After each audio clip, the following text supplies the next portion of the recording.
மழை காலத்துக்கு யூஸ் ஆகிற மாதிரி 4 நச்சுன்னு யூனிக் ஐட்டம்ஸ் பார்ப்போமா. ஃபர்ஸ்ட் பார்த்தீங்கன்னா நமக்கு யூஸ் ஆகக்கூடிய அம்ப்ரெல்லா. எனக்கு இந்த 2 fold 3 fold ஹேண்ட்பேக்ல வைக்கிற அம்ப்ரெல்லா மேலெல்லாம் அந்த அளவுக்கு நம்பிக்கை கிடையாது. நமக்கு எப்பவுமே இந்த தாத்தா கூட தான். அந்த மாதிரி பார்த்தீங்கன்னா இந்த ஒரு மல்டி கலர் தாத்தா கூட பார்த்தீங்கன்னா நல்லாவே ஸ்டிஃபா ஒரு 12 or 24 ரிப்புன்னு நினைக்கிறேன். இது ஆக்சுவலி வாங்கி ரொம்ப மாசங்கள் ஆகுது. Still working good. நிறைய பேரை பார்த்தீங்கன்னா இதை கேரி பண்றதை நான் பார்க்குறேன் ரோட் சைடில்.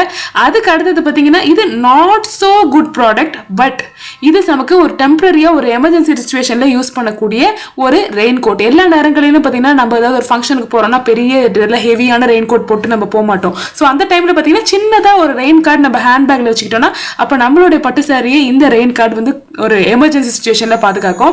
அடுத்து இது உண்மையிலேயே ரொம்ப ரொம்ப யூஸ்ஃபுல்லான ப்ராடக்ட், எஸ்பெஷலி ஆஃபீஸ் கோயர்ஸ்க்கும் ஸ்கூல் கிட்ஸுக்குமே.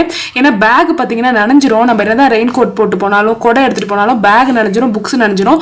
அதுக்காக நம்ம பேக்கை ப்ரொடெக்ட் பண்ணக்கூடிய ஒரு பேக் ரெயின் கவர் தான் இது. இது not only for school kids, நல்ல ஆஃபீஸ்க்கு பார்த்தீங்கன்னா லேப்டாப் எடுத்துட்டு போவாங்க. ஸோ அவங்களுமே பார்த்தீங்கன்னா அழகா உங்களுடைய பேக்கை பார்த்தீங்கன்னா நீங்க கவர் பண்ணிக்கலாம். நீங்க பைக்ல போகும்போது சரி சூப்பராகவே கவர்டா இருக்கும். அடுத்து உங்க ஏரியால தண்ணி தேங்கி இருக்கு, மழை தண்ணி, அந்த டைம்ல பார்த்தீங்கன்னா உங்க ஷூ ப்ரொடெக்ட் பண்ணணும். இல்லைன்னா பசங்க வந்து ஒயிட் ஷூ போட்டு போறாங்க, ஒரு டெம்பரரியா அந்த ஏரியாவை கிராஸ் பண்றதுக்கு உங்களுக்கு இந்த மாதிரி ஷூ கவர் பார்த்தீங்கன்னா உண்மையிலேயே சூப்பரா இருக்கும். இதோட பேஸ் நல்லாவே ஸ்ட்ராங்கா இருக்கும், ஸோ ஸ்லிப் ஆகாது. ஸோ இந்த மாதிரி ப்ராடக்ட்ஸ் எல்லாம் உங்களுக்கு வேணும்னு நினைச்சீங்கன்னா ஸ்கிரீனோட டாப் ரைட் கார்னர்ல அஃபிலியேட் லிங்க்ஸ் இருக்கும், கிளிக் பண்ணி எடுத்துக்கோங்க. அடுத்த வீடியோவில் சந்திப்போம். பை.